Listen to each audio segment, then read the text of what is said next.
Hey Seawolves, Chancellor Sandeen here with another Just the Facts, and this one on new structural options for the UA system.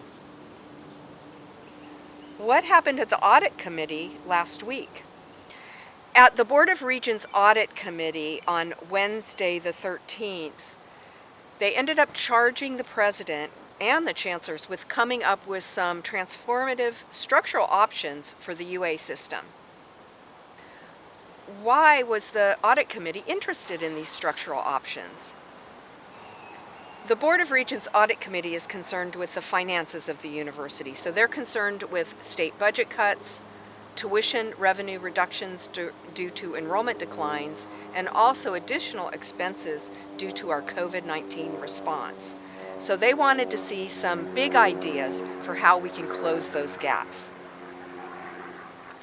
Does this mean we're going back to the one university model?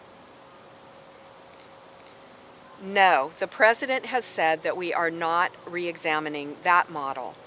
But the Audit Committee wants us to look at other big transformational structural ideas that can save us money but still allow us to fulfill our mission. What's the timeline and process? There's a very tight, expedited timeline for this. The board wants to see some options at their meeting at the beginning of June. So on the statewide website, there's a timeline that's been published and also a series of options that will be considered and presented to the board. How can I get involved? I think it's important to educate yourself about this process. So there is information posted on the statewide and Board of Regents websites where you can learn more about what's going on. There are different points in the timeline where different university groups like governance groups can have input.